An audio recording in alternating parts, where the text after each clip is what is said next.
Hello दोस्तों, स्वागत है आप सभी का।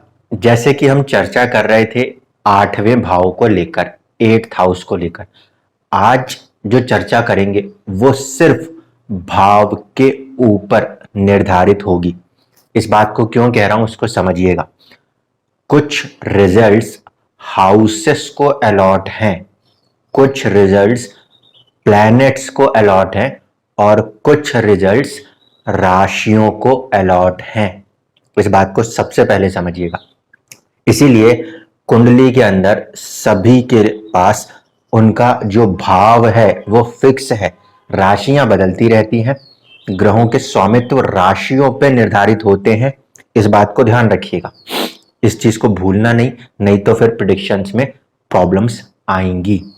अब हम अगर आठवें भाव को देखना चाहते हैं तो आठवां भाव जब एक्टिवेट होगा तब आठवें भाव के रिजल्ट्स के बारे में बातचीत हो रही होगी। एक चीज।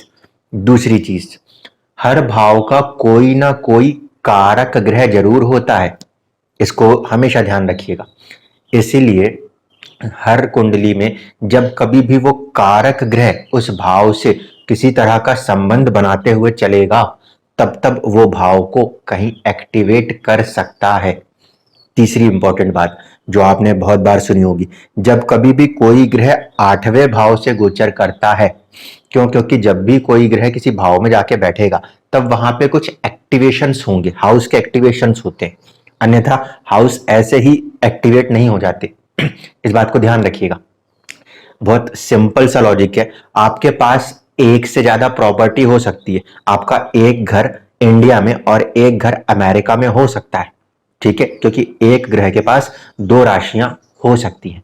इसका ये अर्थ नहीं कि आप ये कह दो कि इंडिया वाला जो घर है वो एक्टिव हुआ है या अमेरिका में जो घर है वो एक्टिव हुआ है। जिस भी घर के अंदर जाके लोग रह रहे हैं वो घर एक्टिव है। इसीलिए जब भाव के रिजल्ट्स की बात होती है तो ये इंपॉर्टेंट है कि क्या भाव एक्टिव है भी। अगर नहीं तो फिर बहुत सारे लोग सिर्फ ऐसे ही डरे रहते कि अष्टमेश की दशा है।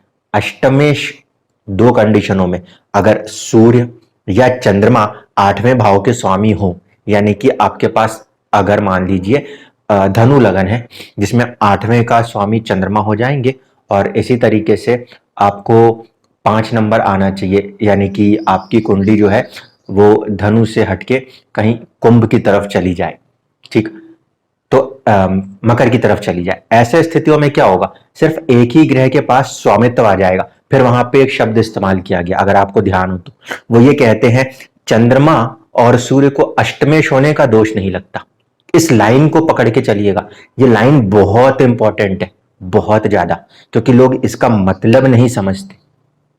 अगर इसका मतलब समझ में आ गया तो आप आधी एस्ट्रोलॉजी वहीं सीख जाओगे। कोई ग्रह जिसके पास आठवें भाव का स्वामित्व है, उसके बाद कहा है कि उसको उसका दोष नहीं लगता। इसका मतलब क्या है? इसका मतलब है कि भाव जो रिजल्ट कर रहा है, जो भाव को दिए गए कार्य हैं, उन कार्यों को करने के लिए वो मजबूर नहीं होंगे, मजबूर नहीं होंगे, लेकिन क्योंकि वो उनको वो हाउस अलॉटेड है, उनको वो काम करना भी पड़ेगा, लेकिन मजबूर नहीं होंगे। ये बहुत इंपॉर्टेंट शब्द यूज कर रहा हूं। मजबूर होने का मतलब होता है मैंने आपको एक काम अलॉट कर दिया है और आपको बोला है कि वो काम करना ही करना है, लेकिन सूर्य और चंद्रमा, जिसे कि हम मानते हैं एक राजा है और एक रानी है, रॉयल्टीज है, तो उनके ऊपर कोई दूसरा ग्रह ऐसे प्रेशर नहीं कर सकता कि आपको ये करना ही है। आप उसे करना चाहो या ना करना चाहो, वो परिस्थिति वहां पे मेंटेन है। इसीलिए कहा गया है इन दोनों ही ग्रहों को अष्टमेश होने पर भी दोष नहीं लगता। बाकी ग्रहों के साथ ये बात नहीं कही गई। क्यों? क्योंकि बाकी के जो ग्रह हैं उनके पास दो राशियां हैं, इसीलिए कोई भी ग्रह वो उस भाव का स्वामित्व रखेगा, भाव के जो भी फल है उसको प्रोटेक्ट करने की कोशिश करेगा। ध्यान रखिएगा, भाव का काम है देना और उसके जो स्वामी है वहां पे राशि स्वामी बनेंगे, उसका काम होगा उसको प्रोटेक्ट करना। इस चीज को ध्यान रखिएगा, क्योंकि एक ही ग्रह कभी आपको अष्टमेश भी दिखेगा, वही ग्रह आपको लग्नेश भी दिखेगा, वही ग्रह आपको द्वादशेश भी दिख सकता है, वही ग्रह आपको 11th हाउस का लॉर्ड भी दिख सकता है। तो अब क्या मानेंगे, आठवें का स्वामी अगर 11वें का स्वामी हो जैसे कि 8 नंबर लगन, वृश्चिक लगन की कुंडली आ जाए, वृश्चिक लगन में 3 नंबर की राशि आएगी, 4, 5, 6, बुध ही आपके लिए 8वें का स्वामी है और 11वें का भी स्वामी है, तो उसकी दशा में अनसर्टेन गेन्स होने लगेंगे। क्यों? क्योंकि बुध के पास दोनों ही भाव के फैक्टर्स कनेक्ट हो गए। वृषभ लगन की कुंडली उठाइए, आपका जो गुरु है वो अष्टम का भी स्वामी है और साथ साथ 11th का भी स्वामी है। ऐसे स्थिति में जो ग्रह है वो 2 अलग अलग भावों के स्वामी होकर उनके रिजल्ट्स को उन भावों के साथ कनेक्ट करना है। कनेक्ट ये करना है कि भाव एक्टिवेट होता है तो उन भाव के रिजल्ट्स आते हैं और उसके स्वामी, उस भाव का, उस राशि जो उसमें आ रही है उसका स्वामी उन चीजों को बचाना या खत्म करने का काम करता है। ठीक है, इस लॉजिक को बहुत अच्छे से याद रखिएगा। ऐसा नहीं समझना है कि किसी की सिर्फ चंद्रमा की दशा चल रही है तो अष्टमेश की दशा चल रही है मतलब पूरे के पूरे 10 साल खराब कर दी। ऐसा कुछ नहीं होगा। क्या होगा, कैसे होगा, अब इसको समझिएगा। पहली बात तो ये कि एक सवाल आया कि 9th हाउस को हम भाग्य यहां मानते हैं जबकि हमारे लिए तो होना था पंचम भाव, है ना। तो देखिए, पहली कंडीशन, जब भी कोई सामान बनता है, जब भी कोई सामान बनता है उसके साथ ही उस पे एक्सपायरी डेट मेंशन्ड होती है। कारण क्या है? जो बनाता है ना वो जानता है कि इसका प्रयोग किस मकसद से करना है। ठीक है, अब आपको जन्म कौन दे रहा है? आपकी संतान आपको जन्म तो नहीं देगी, आपको जन्म देंगे आपके पिता। ठीक है, इस बात को ध्यान रखना। 9th को क्यों इंपॉर्टेंस दी गई है? 9th को भाग्य में इसलिए इंपॉर्टेंस दी गई है क्योंकि जो कर्मा है, जो थॉट प्रोसेस है, वो थॉट प्रोसेस किसकी होगी? मदर एंड फादर का यूनियन। ठीक है, दोनों का जब यूनियन होता है उसमें फादर को इंपॉर्टेंस दी गई। क्यों? 9th हाउस को इंपॉर्टेंस दी गई ओवर द 4th हाउस। ठीक, इसका मतलब जो उस समय जो एक्शंस हो रहे थे संतान प्राप्ति को लेके, सोच दो थी मन में, उस सोच के साथ ही संतान की उत्पत्ति हुई होगी। तो उसको लेकर ही कहीं ना कहीं एक तरीके से इंसान चलेगा, पहली चीज। ठीक है, ये कारण था कि भाग्य को पिता 9th हाउस से जुड़ा था, ना कि 5th हाउस से। लेकिन पूर्व भाग्य या पूर्व जन्म की बातें जो जोड़ी है वो 9th से 9th होकर कहां पे दे दी गई है? आपको पंचम में दी गई है। तो इसके लिए एक बात और समझिएगा, जन्म तो आपको आपके हाथ में नहीं होता। आपका जन्म कभी भी आपके हाथ में नहीं होता, वो आपके पूर्व के जो भी कार्य हैं उसके हिसाब से आपको अलग अलग तरीके से बर्थ देखने को मिलता है। फादर का एक्शन, मदर का एक्शन, देन आपका बर्थ हो गया। लेकिन कई बार ऐसा देखने को मिलेगा, इंसान बहुत ही गरीब लेवल पे है, बहुत परिस्थितियां सपोर्ट नहीं करती, बहुत सारी चुनौतियां हैं, ये उसका भाग्य बन जाता है। ठीक है, ये उसका भाग्य बना हुआ है। जैसे मैं यहाँ पे एग्जांपल्स में यूज करता हूँ, आप अब्दुल कलाम आजाद जी को ले लीजिए, आप नरेंद्र मोदी जी को ले लीजिए, आप चाहें तो कुछ ऐसे, बीच में नाम में भूल रहा हूं, लेकिन ऐसे भी लोग थे जहां पे उन्होंने पूरी जिंदगी कोई ना कोई काम किया और अचानक से वो लाइमलाइट में आए हैं। शायद उड़ीसा से कोई विधायक चुन के आए हैं। फिर विद्यार्थी जी को ले लीजिए, यूसुफ जो है वहां पे पाकिस्तान की वो लड़की, उसको ले लीजिए। ये लोग क्या हैं? ये बहुत ही सिंपल फैमिली बैकग्राउंड से आए हैं। पॉलिटिक्स या इन चीजों से कोई ऐसा नहीं है कि इनको बचपन से मिला हुआ है। इन लोगों को बर्थ में जो चीज मिली है वो तो संघर्ष ही मिला है। अब्दुल कलाम आजाद जी को भी ले लीजिए, संघर्ष ही मिला है, लेकिन उसको बदलने का मौका जरूर देगी किस्मत। कैसे? नवम से नवम, यहां से ये है, यानी कि पंचम आपकी बुद्धि। इसीलिए कई बार आप देखोगे कि लोग अपनी बुद्धि के दम पर और कभी कभी अपने संतान के दम पर भी आगे बढ़ जाया करते हैं। दोनों चीजें काम करती, एक इंसान की बुद्धि और दूसरा कभी कभी संतान। क्या होता है कि आप बहुत ही गरीबी में आगे बढ़ रहे थे, लेकिन आपका पंचम भाव आपको सपोर्ट कर रहा था, आपने अपनी बुद्धि बल से कुछ अच्छा किया। क्योंकि देखिए 10th भी आपका रॉयल स्टेटस है और 5th भी आपको अथॉरिटी देता है, रॉयलिटी देता है। इस कारण से अगर ये कंडीशन को मेंटेन करते हुए आप आगे बढ़ते हो तो आप देखोगे कि आपकी जिंदगी में ये भाग्य था जो लिखा हुआ था, लेकिन इसको बदलने की एक ताकत यहां पे थी। अब कई बार क्या होता है, भाग्य में तो आपको बहुत सारा धन मिला होता है, जमीन जायदाद बहुत कुछ मिला होता है, लेकिन आपको वो बुद्धि नहीं मिली होती जहां पे कि आप चीजों को लेकर जाएं। कई बार होता है, बहुत सारे लोग हैं जो अमीर हैं, बहुत सारे लोग हैं जो सब कुछ रखते हैं, लेकिन कई बार उनकी बुद्धि चकरा जाती है और आप देखते हो इनकम टैक्स की रेड पड़ी, चीजें खत्म हो गई। क्यों? क्योंकि पंचम इज ए बुद्धि। यहां पे हो सकता है कि जन्म में परेशानियां देखने को मिल रही हूं किस्मत में, लेकिन मैन्युफैक्चर होते वक्त ही चीजों को लिखा गया था। इस कारण से यहां पर आपकी एक चीज फिक्स हो गई, इसे हमने कहा भाग्य है। उसके बाद हमने दूसरा टर्म भी डाला कि भैया इस सामान को इतने डिग्री पे अगर आप रखते हो तो इस तरीके से थोड़ा लॉन्ग प्रिजर्व हो सकता है। इसी तरीके से पंचम भाव, अगर आपने इस चुनौतियों के साथ अपनी बुद्धि का इस्तेमाल कर दिया तो आप अपनी जिंदगी को बदल सकते हो। ठीक है, ये चीज होती। इसी का दूसरा कंसेप्ट समझ लीजिए। इंसान का जन्म बहुत अच्छा हो रहा होता है, सब कुछ सही चल रहा होता है, लेकिन संतान जो है, संतान थोड़ी सी गलत पैदा हो जाती है, अंग में प्रॉब्लम है या गलत चीजों में चली गई है, तो फिर आप अपनी किस्मत, अपनी चीजों को कोसने लगते हो कि अब ये क्या मिला। तो ये आपका जो फ्यूचर आप देख रहे हो वो भी कहीं ना कहीं इस पॉइंट से कनेक्टेड है, क्योंकि ये एक साइकिल है। आपके फादर, आप खुद, और फिर आपका चाइल्ड। अगर ये खराब है, कई बार होता है कि फादर जो है उनका कोई बहुत अच्छा चीज नहीं चल रहा था, लेकिन इस इंसान ने फिर भी चीजों को बना लिया हो, इसके बाद इसकी संतान इसको आगे बढ़ा के ले जाए। कई बार फादर बहुत अच्छे थे जिसके कारण इसको भी बहुत कुछ अच्छा मिला हो, लेकिन इसकी संतान खराब हो जाए, फिर चीजें खराब हो। इसलिए भाग्य के कंसेप्ट में सिर्फ नाइन्थ को नहीं, नाइन्थ और फिफ्थ को दोनों को जोड़ना पड़ता है, प्लस लगन कनेक्ट होता है, क्योंकि शरीर ही कोई काम करना है, ये ध्यान रखिएगा। अब चर्चा करते हैं एट्थ हाउस पे। ध्यान रखिएगा, मैं हाउस कह रहा हूं, सिर्फ हाउस, ना कोई राशि, ना कोई लॉर्ड। ठीक है, अब देखिए एट्थ हाउस के रिस्पेक्ट से सारी चीजों को समझते चलिएगा। अगर इसको मैं फर्स्ट हाउस मानूं, जो कि मेरे लिए प्राइम इंपॉर्टेंट है, इसका काम है हमें लॉन्गेविटी देना, आयु देना। लेकिन देखिए फिर समझ लीजिए, आयु का देना कोई ऐसा चीज नहीं है जो कि श्योरिटी दे दे कि चीजें बहुत अच्छी चली गई। क्यों? आयु का मतलब है कि हमें एक फिगर दे दिया गया है, जाओ जाके 100 साल जी लो, जाओ जाके 80 साल जी लो, जाओ जाके 90 साल जी लो। अब 80 साल, 60 साल, 9 साल, 90 साल, कितने भी साल आप जी रहे हो, ये आपकी लॉन्गेविटी है। लॉन्गेविटी डजेंट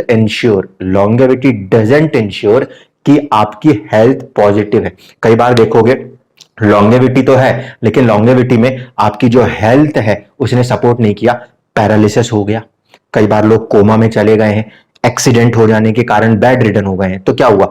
आयु तो फिर भी है, लेकिन शरीर का सुख नहीं है। ऐसे में क्या है, लगन जो है फर्स्ट हाउस, उसका मालिक, उसके अंदर का मिड पॉइंट लॉर्ड, वो चीजें जो है वो कहीं डिस्ट्रैक्ट हो गई होंगी। उस कंडीशन में आपके पास लॉन्गेविटी मिल सकती है, लेकिन लॉन्गेविटी में आपको हेल्थ जो है प्रॉब्लम दे सकती है। इसलिए बहुत अच्छे से ध्यान रखिएगा, एट्थ हाउस लॉन्गेविटी तो देता है, आयु तो देता है, लेकिन आयु देने के बाद वो ये नहीं कहता कि आयु दे रहा हूं तो शरीर को भी दे रहा हूंगा। ध्यान रखिएगा एक चीज। दूसरा, एट्थ हाउस आपको हर तरह की हिडन वेल्थ देता है, हिडन वेल्थ देता है। इसीलिए एंसेस्ट्रल प्रॉपर्टीज को भी हम यहां से ही देखते हैं। ठीक है, इसको ध्यान रखिएगा। फादर है, फादर का ये 12th, यानी कि फादर के डेथ के बाद उनकी जो डायनेस्टी, उनकी जो प्रॉपर्टी, जो कुछ चल रही है, वो कहां पे कनेक्ट हुई है? वो एट्थ में हुई है। इस कारण से जो कुछ भी है हिडन है। अगर फादर ने कर्ज उठाया हुआ है तो बेटे के ऊपर या बेटी के ऊपर कर्ज चला गया, अगर फादर ने कमाया हुआ है तो वो धन चला गया। इसलिए यह अनसर्टेन हाउस माना गया है, आठवां कुछ भी दे सकता है। इसी में दूसरा इंपॉर्टेंट लॉजिक लगाना पड़ता है। काल पुरुष की कुंडली में यहाँ पे नेचुरली 8 नंबर की राशि आती है। 8 नंबर की राशि जो है वो भूमि के अंदर रहने वाले जंतुओं को दर्शाती है।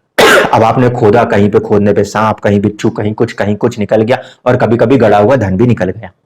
ठीक है, इस कारण से 8 नंबर की राशि और 8वां भाव, ये दोनों ही चीजें, कुंडली में कहीं पर भी 8 नंबर की राशि हो वो और 8वां भाव, ये हमेशा हिडन होंगे।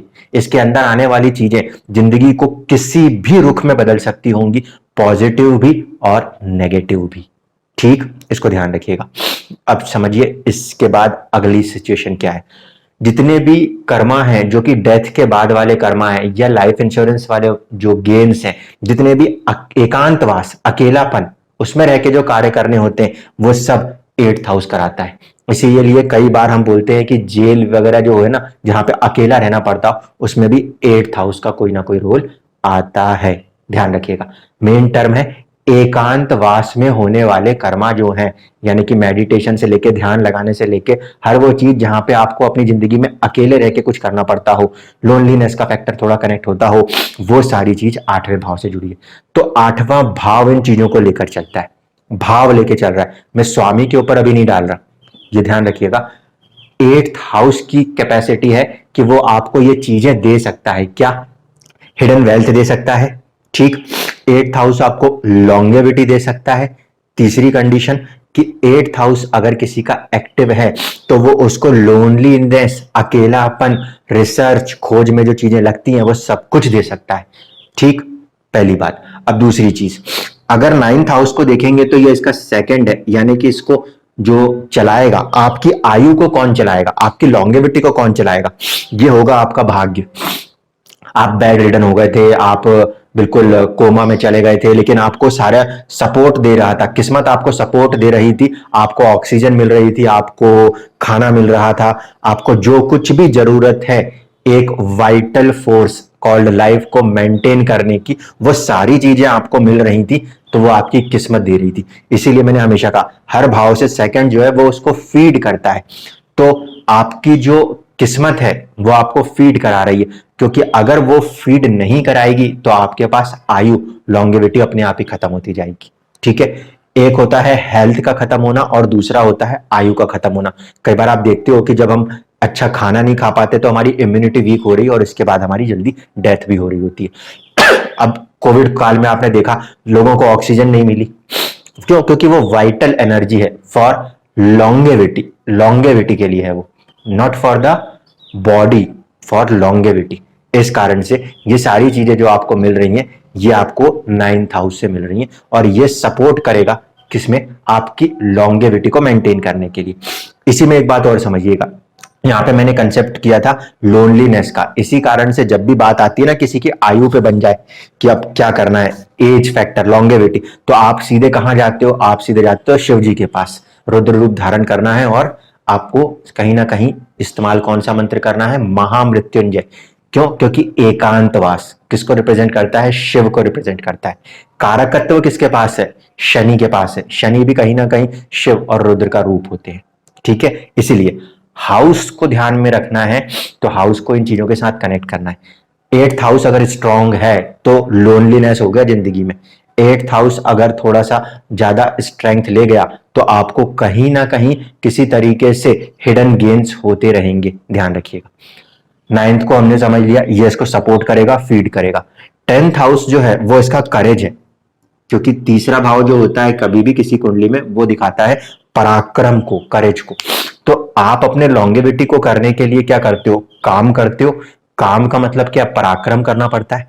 हर इंसान, जरूरी नहीं है मैं यहाँ पे प्रोफेशन का टर्म यूज करूं, कुछ हाउसवाइफ भी हो सकते हैं, कुछ किन्नर भी हो सकते हैं। कुंडली तो जानवरों पे भी लगेगी और इंसानों पे भी लगेगी, तो यहाँ पे हम इसको प्रोफेशन नहीं देख रहे, हम बात कर रहे हैं कर्मा की।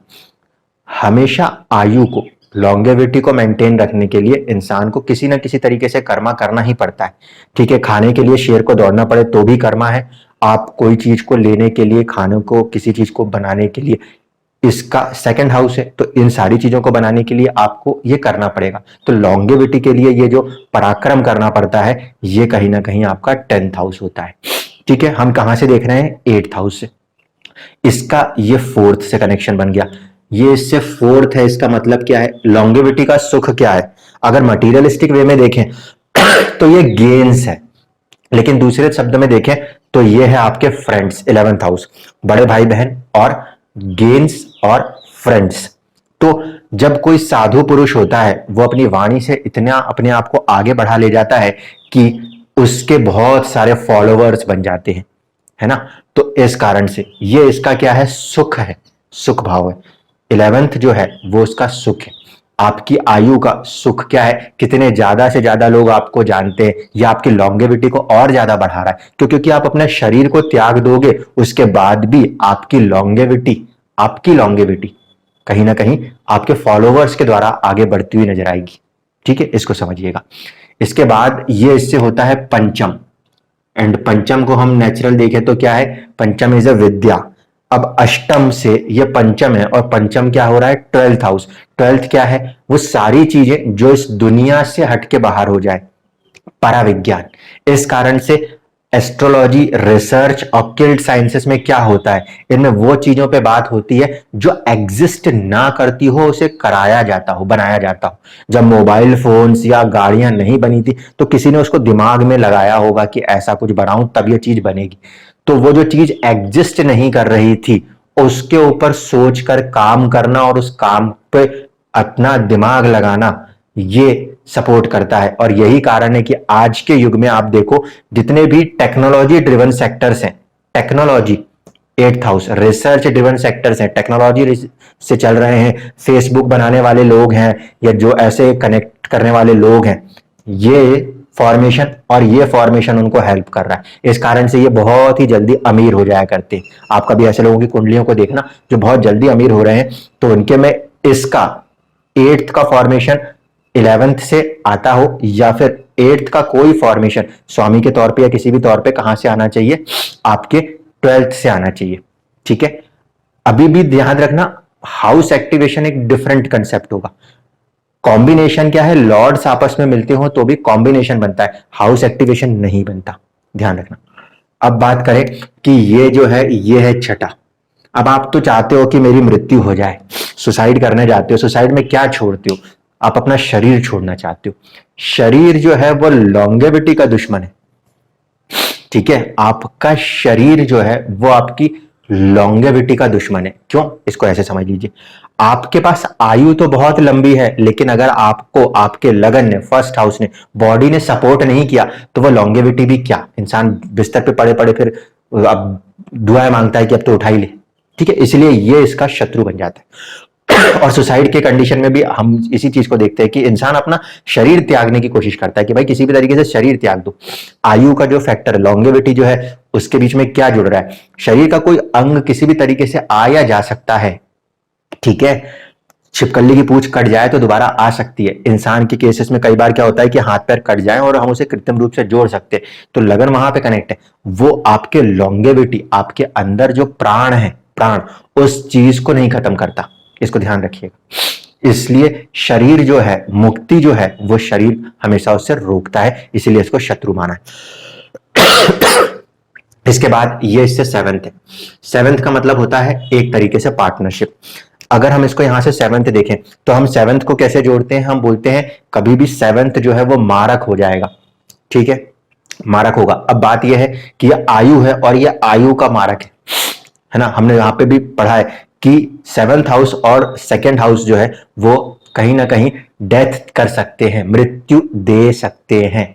ठीक, ऐसे परिस्थिति में आपको ये समझना पड़ेगा कि यहां से ये 7th है, मृत्यु तो क्या एक फिक्स अमाउंट हो जाएगा कि भाई इतने समय के बाद जाना है। इसके बीच के समय में यहां पे ये वेल्थ दे सकता है, अनसर्टेन गेन्स दे सकता है, बहुत बड़ी अमाउंट में सेविंग्स दे सकता है, लॉटरी लग जाने जैसी भी चीजें दे सकता है। लेकिन जब ये सब कुछ देगा ना, तो याद रखिएगा इसका दूसरा एक रूप है, वो है दुश्मन भी दे सकता है।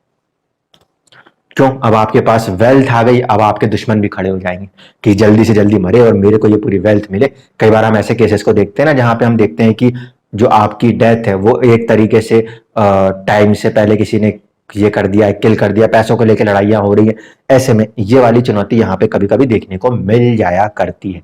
क्यों, क्योंकि ये वेल्थ को बढ़ा रहा है। अब वेल्थ को पाने के लिए कोई इंसान यहाँ पे इनकी लॉन्गेविटी खत्म करने का प्रयास कर सकता है। एक चीज यहां से इसको देखेंगे तो ये 8वां है। यहां का स्वामी यहां आके बैठे तो लॉन्गेविटी तो बढ़ा देगा, लेकिन इसका दूसरा कंसेप्ट ये है कि ऐसे इंसान को जिंदगी में एक या दो बार ऐसे परिस्थिति से गुजरना पड़ता है जहां पे वो मृत्यु के बिल्कुल करीब चला जाता है। कई बार ऐसे लोग आईसीयू में एडमिट हो जाएं और उसके बाद फिर निकल के वापस आ रहे हो। प्लस पॉइंट ये हो रहा होता है कि 8th से 8th लॉन्गेविटी को सपोर्ट करने का पूरा प्रयास करता है। क्योंकि इसका काम ही क्या है, इसका काम है लॉन्गेविटी। 8th हाउस का काम है लॉन्गेविटी। ठीक है, तो वो लॉन्गेविटी को देने का सपोर्ट करता है। इसके भाव के स्वामी, इसके भाव के स्वामी में वो तत्व थोड़ा सा मिल जाता है, पूरा नहीं मिलता, थोड़ा सा मिल जाता है। और इस कारण से जब वो यहां बैठता है तो वो आपको लॉन्गेविटी देने का प्रयास करता है, लेकिन कई बार वो लॉन्गेविटी कब देगा, जब बिल्कुल मृत्यु पे पहुंचा देगा, तब जाके लॉन्गेविटी देगा। इसलिए इस सेंस में देखे तो नेगेटिव है, उस सेंस में देखे तो अच्छा है कि लॉन्गेविटी मेंटेन है। आदमी बिस्तर पे पड़ा है और उसके बाद दोबारा उठ के खड़ा हो जाएगा। अब यही 8th का लॉर्ड अगर यहां आ जाए तो ये इससे 9th है, यानी कि इससे किस्मत है। अब ये एंसेस्ट्रल प्रॉपर्टी का स्वामी होकर यहां पे बैठा है। स्वामी इसका 8वें का स्वामी एंसेस्ट्रल प्रॉपर्टी का स्वामी होकर यहां बैठा है। ऐसे कंडीशन में अगर हम देखें तो वो क्योंकि अनसर्टिनिटीज लेके चल रहा है, तो प्रॉपर्टीज के साथ अनसर्टिनिटी ले आएगा, प्रॉपर्टीज के साथ अनसर्टिनिटी ले आएगा। प्रॉपर्टीज के साथ चीजों को धीरे धीरे देने वाला हो जाएगा, डिले कर देगा। आज मेहनत कराएगा, कुछ समय के बाद रिजल्ट दिख रहे होंगे प्रॉपर्टी मेकिंग में।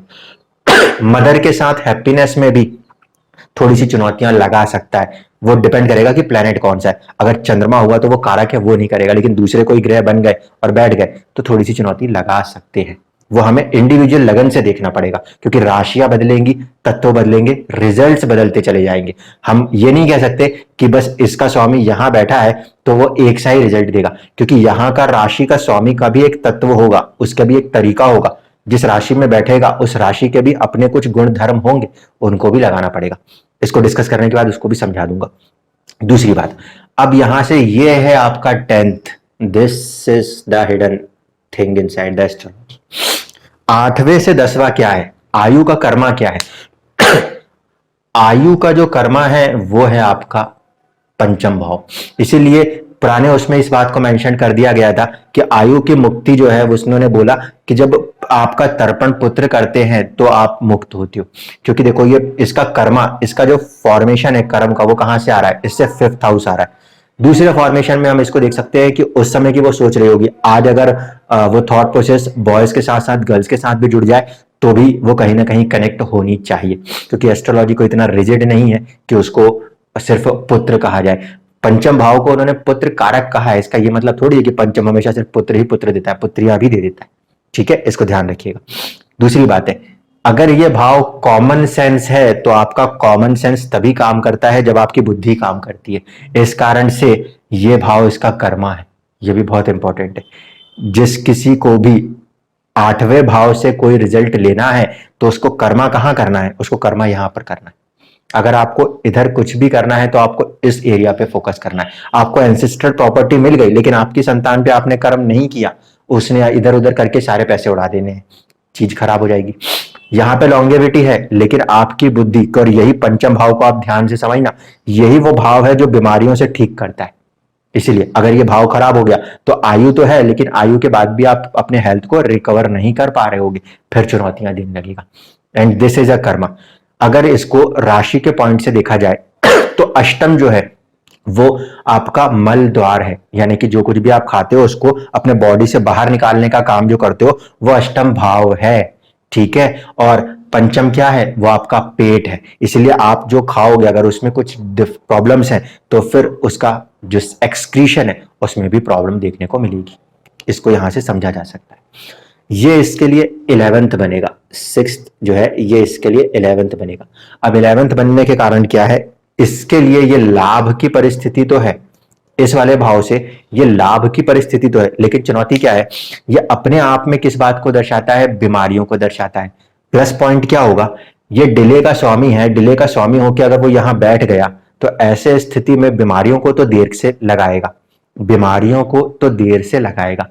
लेकिन ये भाव सर्विस का भी है, और जब 8वें का स्वामी होकर अनसर्टेनिटी का स्वामी अगर यहां बैठ गया तो फिर वो सर्विस के अंदर भी अनसर्टेनिटीज लगाने का काम कर सकता है। हाँ, उसका फायदा यह है कि इस अनसर्टेनिटी में अचानक से professional hikes, professional gains, job and services में गेन्स मिलने की संभावना बनेगी। ठीक है, इसमें ये प्लस पॉइंट है। माइनस पॉइंट ये है क्योंकि ये भाव क्या लेके बैठा है, ये भाव रोग को भी लेके बैठा है, इसीलिए ऐसी बीमारियां भी लगाता है जो कि क्रोनिक डिसीज यानी बहुत लंबे समय तक पूरी आयु भर चलती चली जाती हो, ये सिचुएशन बनती है। अगर यहां पर आप आ जाओ, यहां पे आपको ये है 12th, अपने से कोई भी 12वां जाएगा तो चुनौती खड़ी होगी। अब यहां पे 12वां जब जाता है तो मैंने आपको इसीलिए कहा था कि जब हम इसे देखते हैं तो ये मैरिज की हैप्पीनेस है, 7th से 2nd। तो जब इसका स्वामी अपने से 12वें जाता है तो पार्टनरशिप्स में कुछ चुनौतियां महसूस होती है और फिर इंसान कहता है कि मुक्ति चाहिए मुझे इससे। अब मुक्ति क्या है, आयु से मुक्ति या फिर उस रिलेशन से मुक्ति। ठीक है, क्यों, क्योंकि 8वां अपनी फ्रीडम चाहता है, अपनी लॉन्गेविटी चाहता है, और वो लॉन्गेविटी को पाने के लिए यहां पे वो अपने से 12th क्या है, हम हमेशा 12वें को मुक्ति से जोड़ते हैं ना, इस कारण से ऐसे सिचुएशन में हमेशा पार्टनरशिप करने में चुनौतियां देखने को मिलती है। कभी कभी राशियों के ऊपर डिपेंड करता है, ग्रहों के ऊपर डिपेंड करता है, तो मैरिज लाइफ के अंदर भी चुनौतियां देखने को मिलती है। मतलब ऐसा हो जाता है इंसान वो बोलता है कि मेरी जिंदगी कैद हो गई है। लॉन्गेविटी रिमेन्स सस्टेन्ड, लेकिन वो भाव जो दूसरे चीजों को रिप्रेजेंट करता है उन फैक्टर्स के ऊपर इसका असर आने लगता है। किसका, भाव के स्वामी का। लेकिन मुद्दा यह है कि भाव का स्वामी बैठेगा तो क्या रिजल्ट करेगा, ये मेन मुद्दा है। तो रिजल्ट कितना करेगा, भाव का स्वामी भाव के रिजल्ट को ज्यादा से ज्यादा 50% ही कर सकता है। क्योंकि देख लीजिए, सूर्य और चंद्रमा को छोड़ दें तो हर कोई राशि जो यहां आएगी उसी ग्रह की दूसरी राशि कहीं और भी आएगी। इसीलिए एक ग्रह ना सिर्फ आठवें का बल्कि किसी दूसरे भाव का भी स्वामित्व रखेगा। अब ग्रह इस मामले में कंफ्यूज हो जाएगा कि मैं आठवें का रिजल्ट करूं कि मैं 12वें का रिजल्ट करूं, मैं आठवें का रिजल्ट करने जाऊं कि मैं 5वें का रिजल्ट करने जाऊं।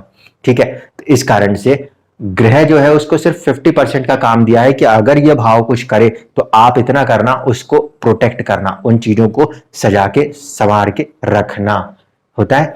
पंचम भाव का काम है कि संतान देना, लेकिन पंचम भाव के स्वामी का काम है कि संतान को जीवित रखना, रिजल्ट देना, ये भाव का काम होगा। इसलिए मैं कह रहा हूं, मैंने हाउस की बात करी है। अब मान लीजिए ये हाउसेस क्या है, ये हाउसेस आपके लिए एक तरह का गमला है।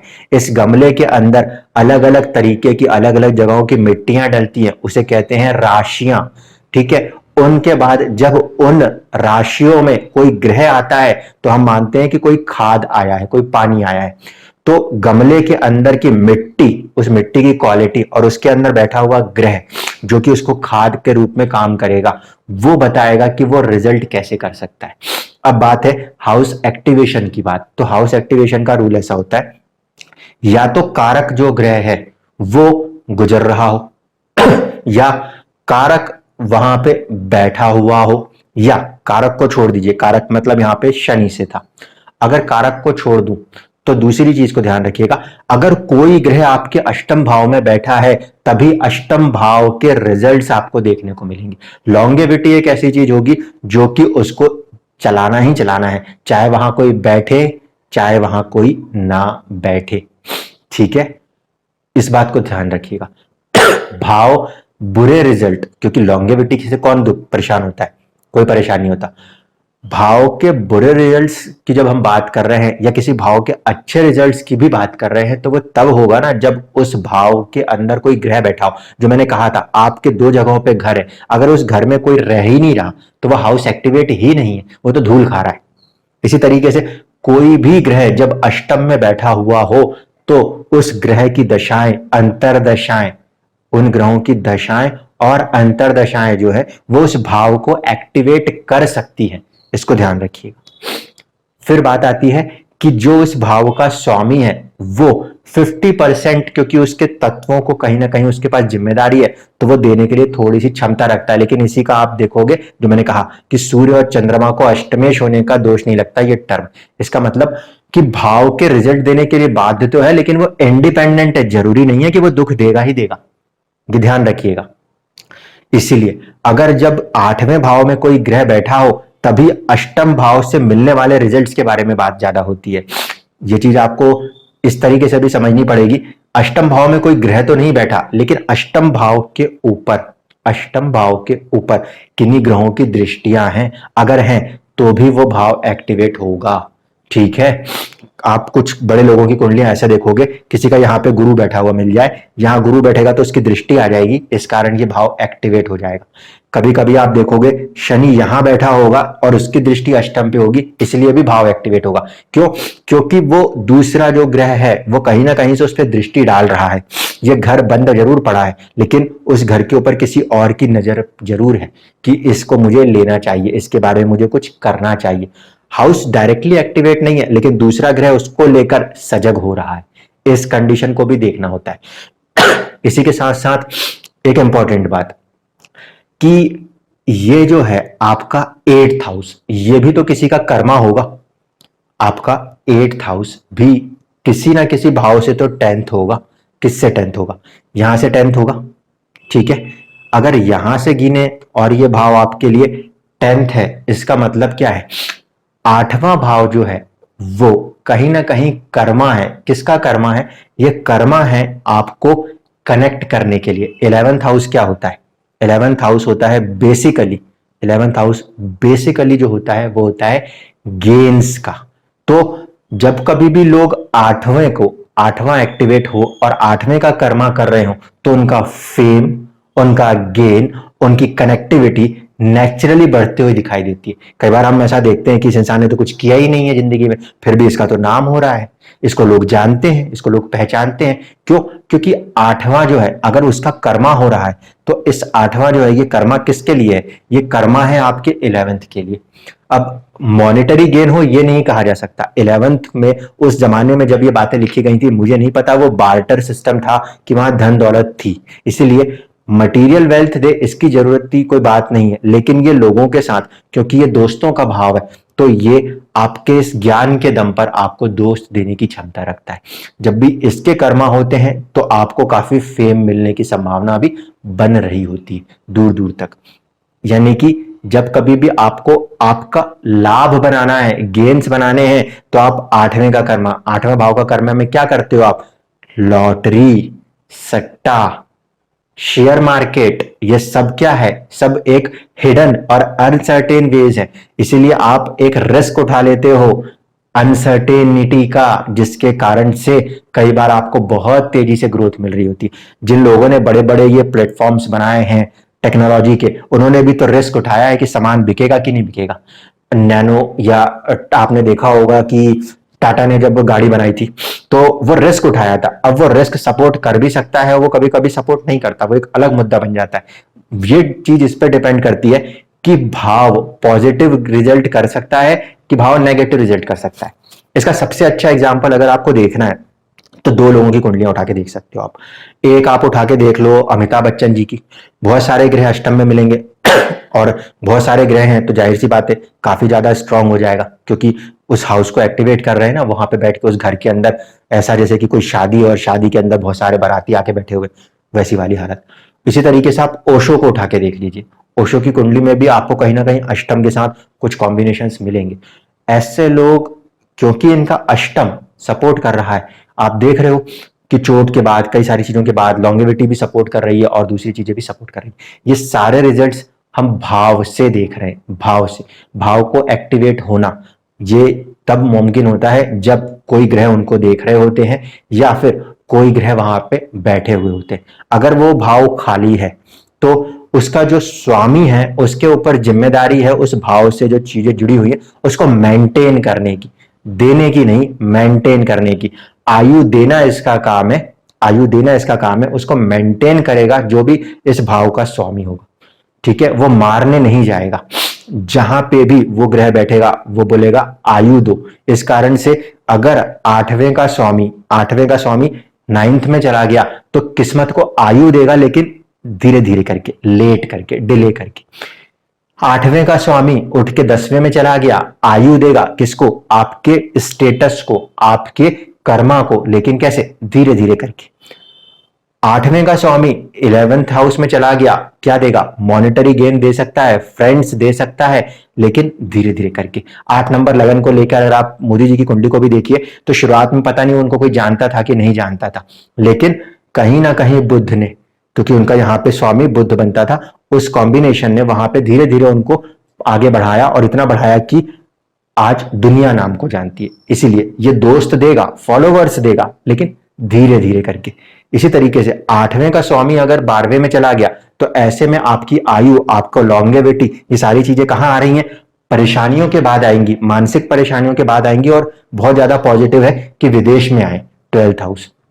यहां का स्वामी होकर अगर ये फर्स्ट में गया तो ये कोशिश करेगा कि आपके हेल्थ को, आपकी बॉडी को, आपके लगना को, आपके फिजिकल जो हेल्थ है उसको लॉन्गेविटी देने का प्रयास करेगा।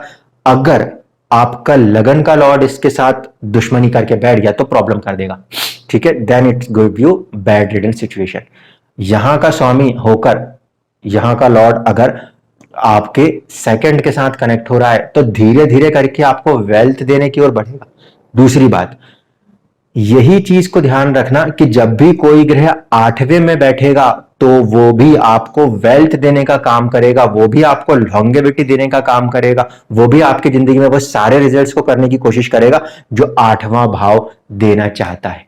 क्यों? क्योंकि उस भाव में बैठ के वो ग्रह एक्टिव हुआ है। ग्रह एक्टिव है, और भाव को एक्टिव कर रहा है, इसलिए उन भाव के रिजल्ट्स को भी वो देगा। यही कारण होता है कि प्रिडिक्शन में हम कई बार देखते हैं जो भी ग्रह जहां बैठा हुआ है वो उस भाव के भी रिजल्ट करता है जहां के स्वामित्व है वहां के करते हुए। इसलिए इस बात को अच्छे से ध्यान रखिएगा कि आठवें से अगर देखा जाए तो आठवां भाव पॉजिटिव है इस सेंस में कि ये आपके कर्मा का लाभ है। 10th से 11th होता है, इसलिए अगर आप रिसर्च, आप खोज, सिर्फ रिसर्च और खोज ही नहीं, कोई भी ऐसा काम जहां पे आपको अकेले लग के करना पड़ता हो और उसमें आप कोई अच्छी सक्सेस निकाल ले जाते हो, यानी कि हाउस पॉजिटिव है, ऐसे कंडीशन में आप बहुत ही इमेंस गेन्स हासिल करते हो, क्योंकि ये अनसर्टेन गेन्स है। इसी में दूसरा जो लॉजिक है वो ये भी है कि काल पुरुष की कुंडली में ये 8 नंबर की राशि है और ये 11 नंबर की राशि है। 8 नंबर की राशि भी अपने आप में मट्टी को खोदने के बाद क्या निकलेगा, सांप बिच्छू की सोना चांदी पता नहीं होता। और 11th हाउस जो है कुंभ है, मटका है, मटके के अंदर क्या निकलेगा, सांप बिच्छू की गड़ा हुआ धन, ये पता नहीं होता। इस कारण से ये जो आपका 8वां है वो जब भी पॉजिटिव वर्क करता है तो सपोर्ट करने लगता है आपको इमेंस फेम देने में, और अगर नेगेटिव वर्क करता है तो वो फेम का दूसरा पार्ट है जिसे कहते हैं डिफेम करना। तो कई बार हम देखते हैं कोई बुरा ग्रह बैठ के इसको प्रभावित कर गया, इनकम टैक्स की रेट पड़ गई, बहुत सारे दोस्त थे, सब कुछ था, एक समय ऐसा आया कि एक भी इंसान आपके साथ खड़े होने नहीं आया। इस चीज को ध्यान रखिएगा। धन्यवाद।